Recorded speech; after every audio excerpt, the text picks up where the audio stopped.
शुरुआत थी शिक्षा की। लोग बात करते रहते हैं, आजकल तो चलते रहता है, पता नहीं क्या क्या लोग बोलते रहता है। जरा शिक्षा की बात जान लीजिए।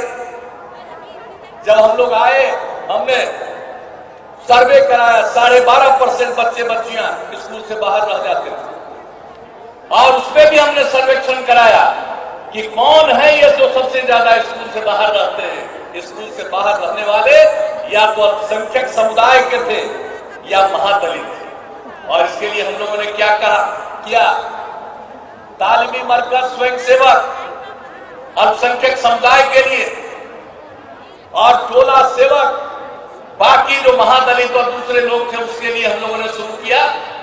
पढ़ने नहीं जाते थे, उनको घर के बाहर पता करके और उनको अलग से पढ़ा करके और उनकी उम्र कुछ हो गई आगे स्कूल तक पहुंचाना और स्कूल में भी जाकर इनके द्वारा ध्यान रखा जाता था। तो अब उसके बाद क्या स्थिति आ गई, अब 1% से भी कम है स्कूलों के बाहर। और क्या स्थिति थी, प्राथमिक विद्यालय तक तो लोग चले जाएं, लड़कियां भी चली जाएं, लेकिन मध्य विद्यालय में लड़कियां बहुत कम जाती थी, मिडिल स्कूल में। और उसका कारण था लोगों की गरीबी। बेटी को अगर 6ठी क्लास में भेजेंगे तो उस समय उसके लिए ठीक ठाक कपड़ा देना पड़ेगा। गरीबी के कारण कपड़ा देने की स्थिति में लोग नहीं थे। तो हमने क्या किया, 2007 में मिडिल स्कूल में पोशाक योजना की शुरुआत की और क्या वातावरण बदला और कितनी बड़ी संख्या में स्कूल जाने लगी लड़कियां। और तब हमने सोचा कि लड़की को सिर्फ 8वीं तक पढ़ाएंगे, इसको कम से कम मैट्रिक तक पढ़ाएंगे।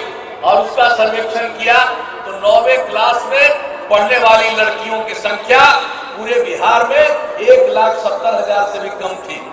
हमने साइकिल योजना की शुरुआत की। अरे लड़कियां पटना में भी साइकिल नहीं चलाती थी।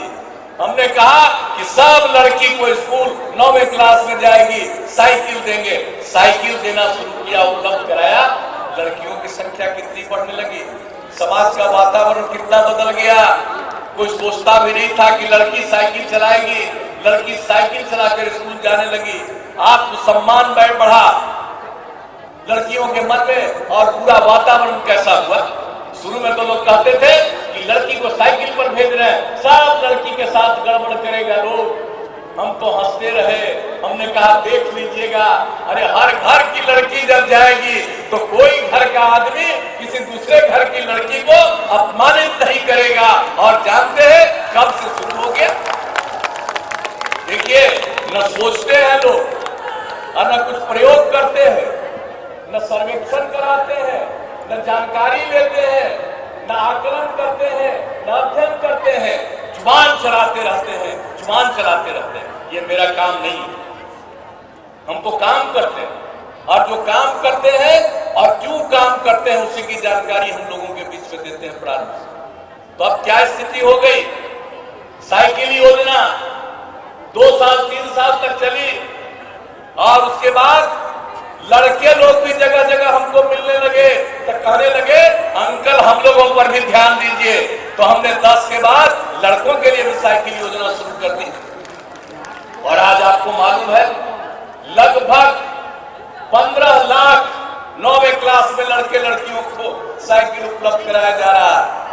और अब जब 9वीं क्लास में लड़कियों की संख्या इतनी कम थी और अब मालूम है अब मैट्रिक में लड़के और लड़कियों की संख्या बराबर हो गई। कोई शिक्षा के बारे में बात करता, क का ज्ञान है, इतनी बड़ी संख्या में लड़कियों को हाई स्कूल पहुंचा दिया।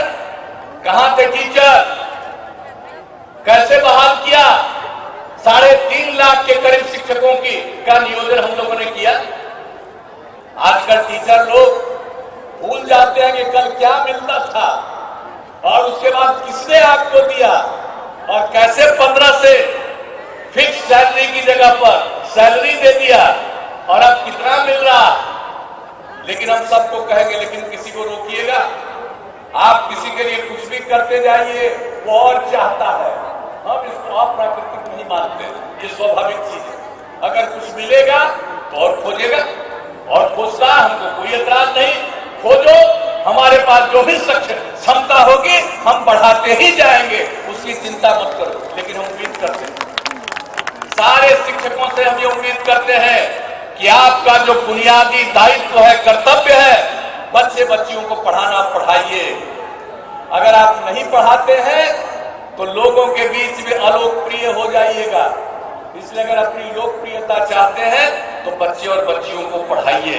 हम एक एक बात करते हैं, लोग कुछ भी करता है, हम किसी का नुकसान करते हैं। जो भी हमसे संभव होता है हम उसका भला करने की कोशिश करते हैं। लेकिन शिक्षा की स्थिति कितना हम लोगों ने बढ़ाया, यही नहीं, क्या हाल था कॉलेज का, उसका आप बताइए। किस तरह से 7 निश्चय की बात पर हम आगे आएंगे, कितने और कॉलेज का करना शुरू किया। और अब तो हम लोग चाहते हैं कि बिहार में मात्र 13% इंटर के आगे पढ़ने वाले लोग थे। जो इतने लोग इंटर पास करते हैं उसका 13% थी। अब हम लोगों ने जो काम करना शुरू किया, स्टूडेंट क्रेडिट कार्ड, हर जगह इतना कॉलेज की स्थापना, engineering college, medical college, polytechnic संस्थान, इन सब चीजों के चलते अब उसकी भी संख्या बढ़ती जा रही है। तो हमारा लक्ष्य है कि देश का औसत जो 24% है, हम अपने यहाँ कम से कम 30% तक उसको पहुंचाएंगे कि इंटर के बाद लोग जाएं। तो उसके लिए हम लोग काम कर रहे हैं। तो शिक्षा के क्षेत्र में कोई काम ऐसा नहीं है कि जहां पर हर जगह हम लोग इसके लिए काम नहीं कर रहे। लेकिन जरा सोच लीजिए, आबादी कितनी है जिसका जिक्र हमने कर दिया, और तब हम लोग इतना काम कर रहे हैं। जहां आबादी नहीं है, आबादी की कमी है, वहां पर अगर कोई इस काम को कर पाता है तो वह एक अलग बात है। तो शिक्षा के क्षेत्र में हर जगह कौन सा काम नहीं हो रहा।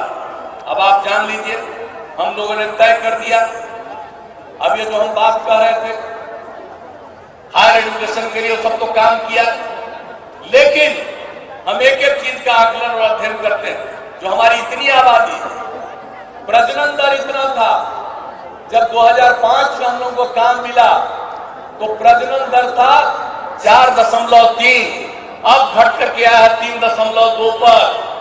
उसको और आगे घटाना है, लेकिन उसका आकलन किया तो यही पता चला कि अगर ये जो सारे देश का और बिहार का जो आंकड़ा है, अगर सारे देश में भी जो पति पत्नी में अगर पत्नी मैट्रिक पास है तो सारे देश में भी औसत प्रजनन दर 2, और बिहार के भी वैसे परिवार में जहां पति पत्नी में पत्नी मैट्रिक पास है, यहां भी प्रजनन दर था 2।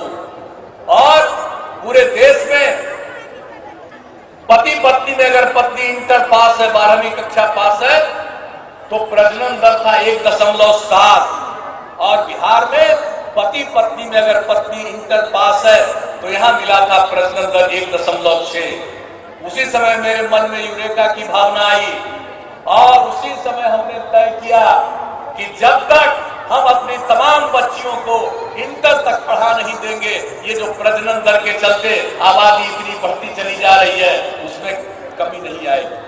तो उसमें कमी लाने के लिए और प्रयास कर रहे थे, लेकिन स्वाभाविक रूप से कमी आ जाएगी जब सब बच्चियों को हम मैट्रिक और इंटर तक पढ़ा देंगे। और इसलिए हमने तय कर दिया कि सारे बिहार के हर ग्राम पंचायत में उच्च माध्यमिक विद्यालय स्थापित होगा, 12वीं तक की पढ़ाई होगी, और 6000 पंचायत में लगभग हो गया। जो बचा हुआ इलाका है, अब उन सभी जगहों पर इस साल, आज 1 मार्च है 2020 का, अप्रैल 1 महीने के बाद सभी पंचायतों में जो बाकी बचे हुए पंचायत हैं उसमें 9वीं की पढ़ाई शुरू हो जाएगी। और उसके लिए बिल्डिंग बनाना, कमरा बनाना, एक एक चीज, लड़कियां भी पढ़ेंगी, उसके लिए शौचालय का निर्माण, हर तरह का काम किया जा रहा है। और 450 करोड़ रुपए से भी ज्यादा का आवंटन किया जा चुका है। ये सब काम हो रहा है।